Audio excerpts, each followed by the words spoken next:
Hey everyone, and welcome back to my Brainiac Baseball 1980 Detroit Tigers season replay. Today we have game 2 of 3 at home versus the Toronto Blue Jays, the first place Toronto Blue Jays. Yesterday we decimated their pitching. We scored 11 runs. If you haven't watched this game yet, it's totally worth watching. It's the most runs we've put up so far this season, and the Blue Jays made it really interesting at the end, even though we won by 5, which is, pretty sizable. It was actually a lot closer than it appears. So it was probably the second best game of the year, other than the 20-inning game against the Yankees. So at any rate, today's matchup is Dave Stieb, who's 2-1, against the Tigers' Dan Petry, who's 1-1. Why don't we go ahead and get started? While the game's loading, I just want to say, once again, thanks for everyone who's following along. I appreciate it. Please like and subscribe if you haven't already. I really would benefit from that. It's nice to know that we have people out there who enjoy what I'm doing, and when you get a chance, also take a look in the descriptions. You'll see all the other Brainiac Baseball social media. Every Saturday and Sunday I do a baseball card pack break. Today is Saturday, and so I will have one later on this afternoon, and then of course we'll have one tomorrow. So you have that to look forward to as well. So we're looking at Dan Petry, who is, like I said, 1-1, clearly not a strikeout pitcher.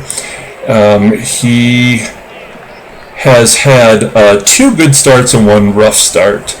So I'm hoping we can get another good start out of him today, and all of our bullpen is ready and looking pretty good. We're even getting John Hiller's ERA down. Let's go ahead and look at the lineup for today. Dave Stieb is a righty, and we have our lefties in there. For defensive purposes, I did put in Tom Brookins today, and I shuffled some of the players around to try to generate some more offense.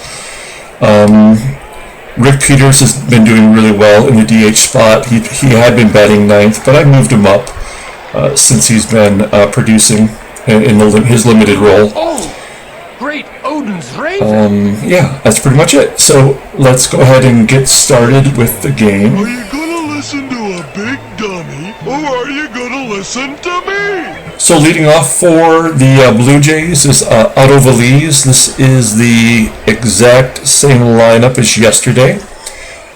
So Petry is facing Valise here. Oh, that's bad. That's a bad start. Just a bit outside. So he walks Valise to start the game. That is lefty Steve Braun batting second. Grounds it to Brookins for 2. Nice. That's why we put him in there today. If you're not a strikeout pitcher, like Dan Petry is not, I'm hoping he's a ground ball pitcher. So we'll take all the ground balls we can get. Barry Bonnell is up next. I watched the Tigers. That's going to be a long drive to center. Is it off the wall? It is for a double.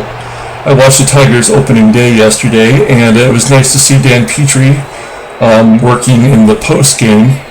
Unfortunately, the Tigers got crushed 7-1 by Cincinnati yesterday.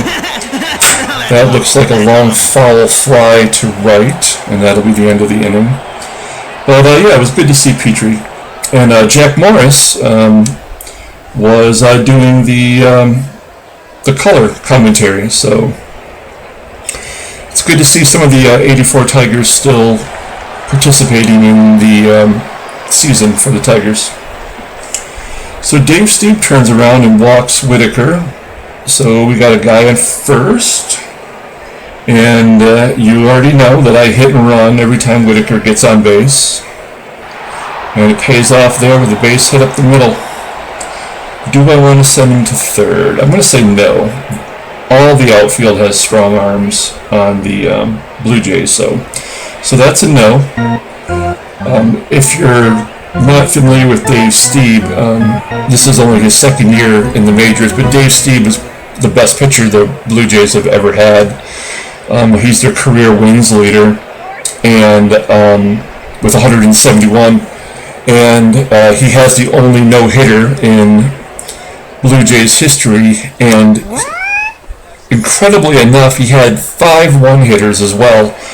And of the 5 one-hitters, 3 were with 2 outs in the 9th inning, including one was a perfect game bid. So he's had some hard luck no-hitters opportunities there, but he did get one. He is the last pitcher to throw back-to-back one-hitters until R.A. Dickey did it. So it was a 24-year gap in there. So Dave Stieb, definitely one of the best pitchers of the 80s, and he's in the Canadian Baseball Hall of Fame.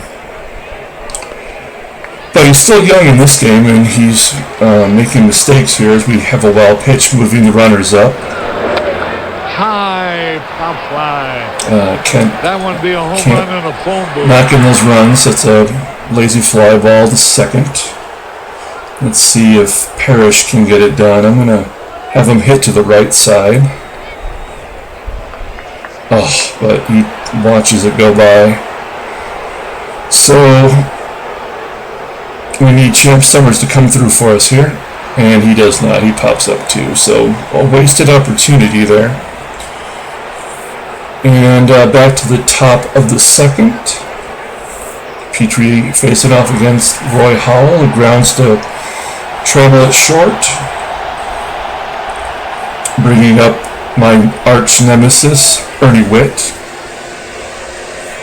He walks. That's 2 walks.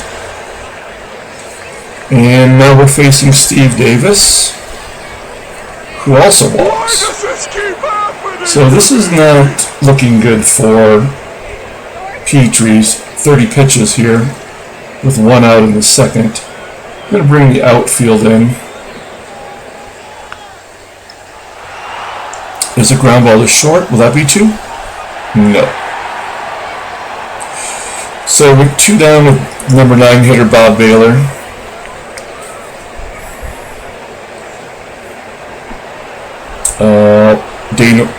Garth Orge moves up to second on a stolen base. And what that usually means is a base hit will score 2 here in this game. But there's really nothing I can do about it. I guess I'll bring the outfield in just to try to prevent it. But Am I right or am I right? yeah, there you go.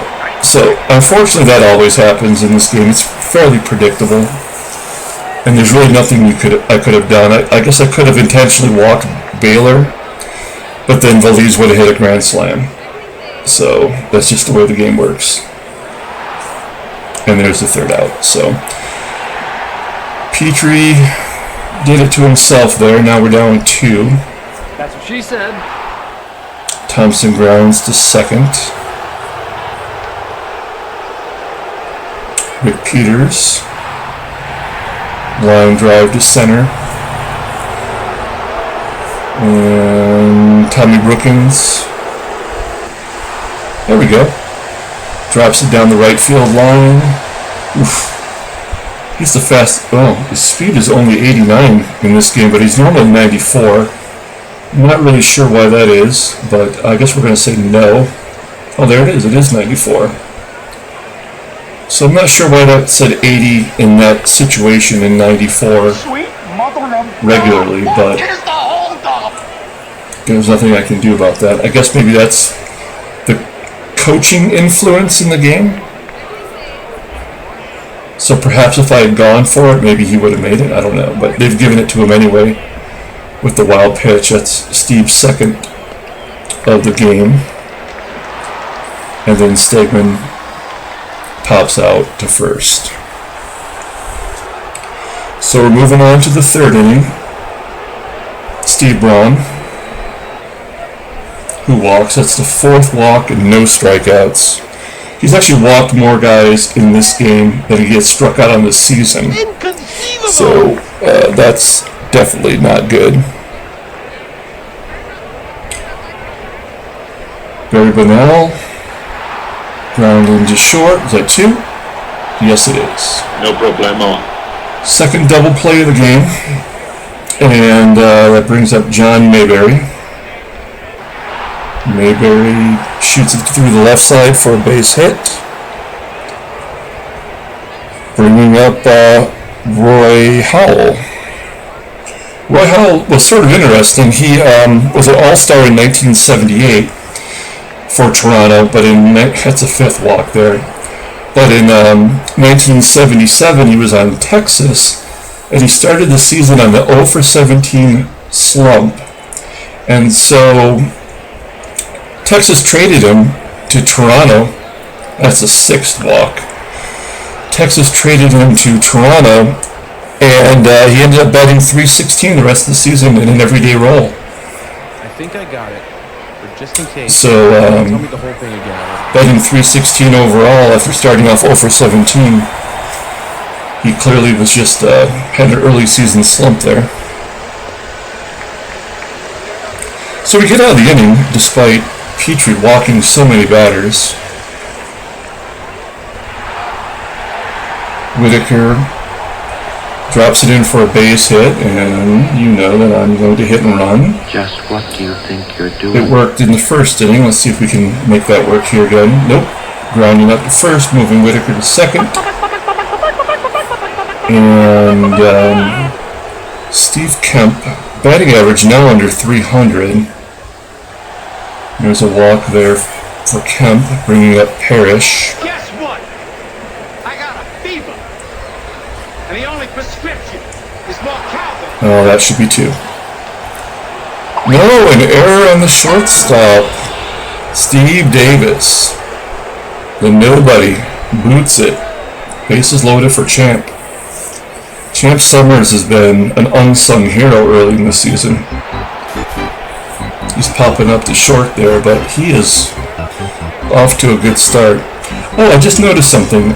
So I guess once we reach this day in the season, you'll notice over here that now, if you've been following along, it's always had the 1979 statistics to guide you, but now that we've hit this specific date, which is April 20th in the season, all the information is updated, and it will continue to update at bat by at bat. So I can just simply look over here to see how the matchups are. So it's very helpful that now we're in that mode. Jason Thompson, maybe bloop it in there? Yes, he does. Nice. That should get 2 runs in. The game's tied. So Peter's coming up, who's got a .538 on base percentage versus righties. But he's going to fly out there to right.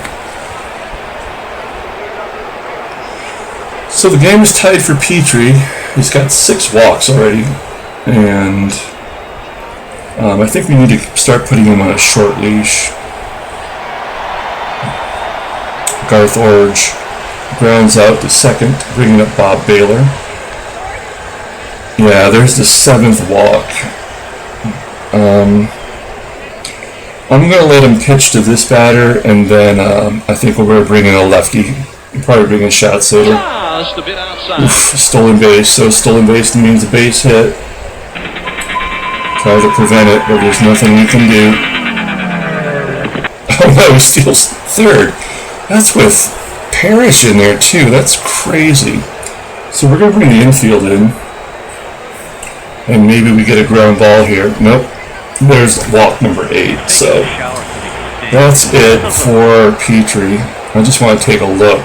22 walks versus 3 strikeouts. That's awful. That's awful. He is only 21, so I mean that is unbelievable. I don't even know what to say about it. The game shouldn't be allowing something like that to even occur, based off the previous season that he had. But so Shot Saver's in. And I would really like a double play here, but you know what? I'm still going to bring the infield in and try to prevent that third base run scoring, but it's not going to matter. It's going to be a sac fly. And the Blue Jays take the lead. Barry Bonnell to the plate. And he grounds out. So, Tom Brookins here, leading off the bottom of the 4th with a base hit. Just bloops it in there. Little duck snort. He's still looking at an 89 speed. I'm not going to now. We are going to, with the number 9 hitter, we're going to sacrifice bunt him over and give Whitaker a chance to drive him in. You got like 3 feet of air that time. So Brookins makes it safely to second on the sac bunt. Sweet Lou to the plate, and there's the base hit to tie the game. Now, do I want him to go for 2? I'm going to say yes this time. He's got lesser of an arm. Oh, bad call. Personally, I think we got hosed on that call. I got greedy. And Whitaker's out. But we get the run. So the game is tied, 2 outs. Trammell to the plate. And a base hit for Trammell. So I'm going to try to have Trammell steal. Get to second. Ernie Whit. Ooh. I think they pitched out there, but Trammell beat him anyway. And let's see if Kemp can capitalize. And he does with a shot to the gap. Trammell's going to score. A double for Kemp, being clutch. And that gets Petry off the hook, even though he just pitched horribly. So, it's a new ball game here in the top of the 5th with the Tigers leading by 1. John Mayberry. That makes him 2 for 2 against Schatzeder. Oh, and he went for 2. Settle down, Beavis. And made it. Oh, man. That sucks. Okay. So, Roy Howell strikes out on the inside there. Nice pitch. Ernie Whit. Grounder back to the pitcher for the second out. And that'll bring up Davis. Batting only 167 versus lefties. And he strikes out. So we get out of that one. Great job by Schatzeder. He got the win in the... no, he didn't get the win. I'm sorry. He pitched 5 innings in relief in the 20-inning game versus the Yankees. The game was so long, I didn't even bother to post it because I knew no one would watch. JT up to the plate. He's walking. That's the 10th walk total between the two teams. I'm going to hit and run. His contact is a 93. Well, he didn't strike out, but I don't think he helped the cause there. And we're just going to let Brookins swing away. And Brookins grounds out. So the 6th inning, and we got 3 righties, so I'm going to take out Schatzeder. He did his job. And bring in Roger Weaver. Let me spell. No, there is too much. Let me sum. And see if we can get Weaver to get through these 3 righties. Orge grounds out to 3rd. Bob Baylor. Lazy fly ball to center. And Otto the Swado Valise lines out to left. So, great job there for him. For Weaver. And it's going to bring up Stegman. I really want Stegman to get above the Mendoza line. But he's not going to do it on that one. Stegman strikes out, bringing up Sweet Lou. Lou lines to right. That's the first time Stieb's got Lou out this game. Trammell 2 for 3 today, and he strikes out. So So now we got a run of lefties other than Bunnell. So we're going to take out Weaver, and we're going to bring in Pat Underwood, who hasn't pitched in a while. And let's see what Underwood can do here. Gets a ground ball to Brookins for the first out. Barry Bunnell to the plate. And there's a lazy fly ball to center. John Mayberry. And grounds to Brookins. Alright, bullpen is doing a fantastic job.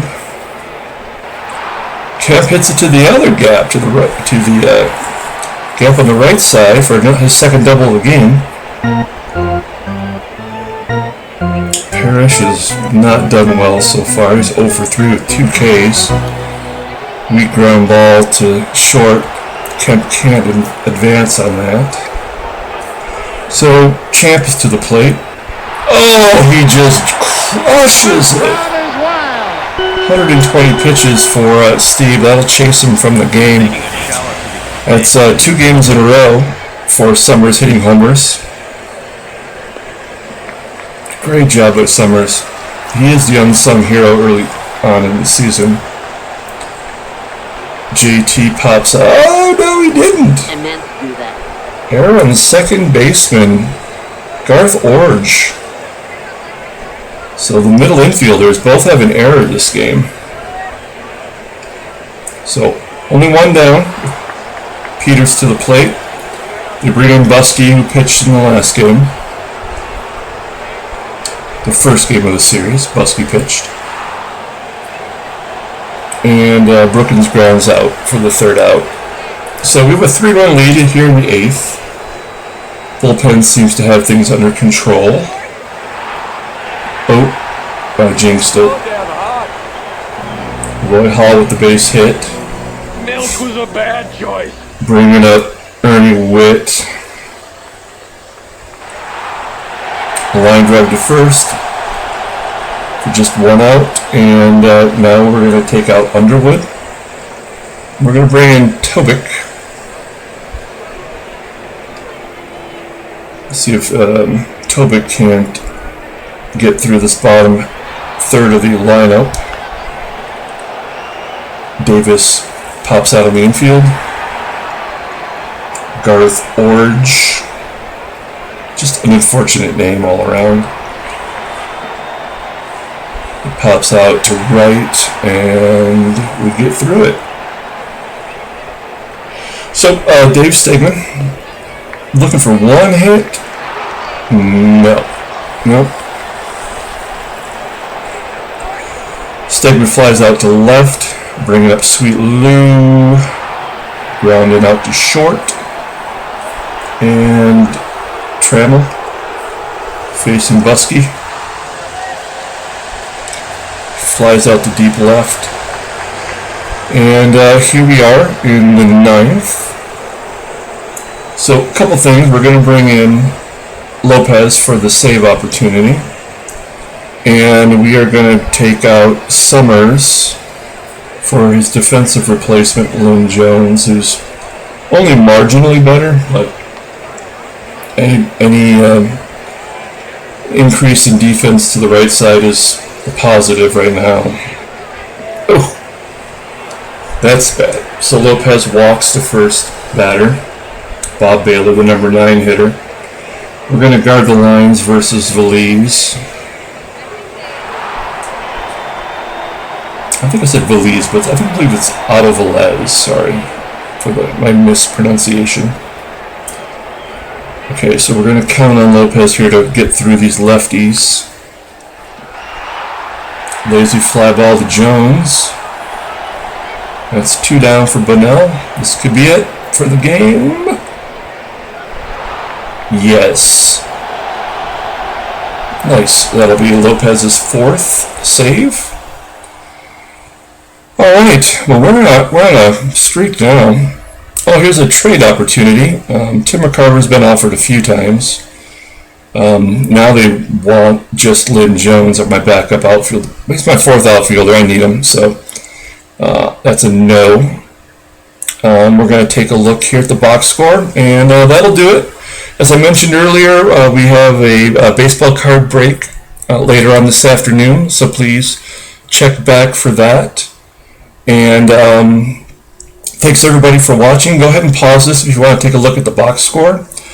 And hopefully I'll see you later on this afternoon for that baseball card break. Thanks again. Bye-bye.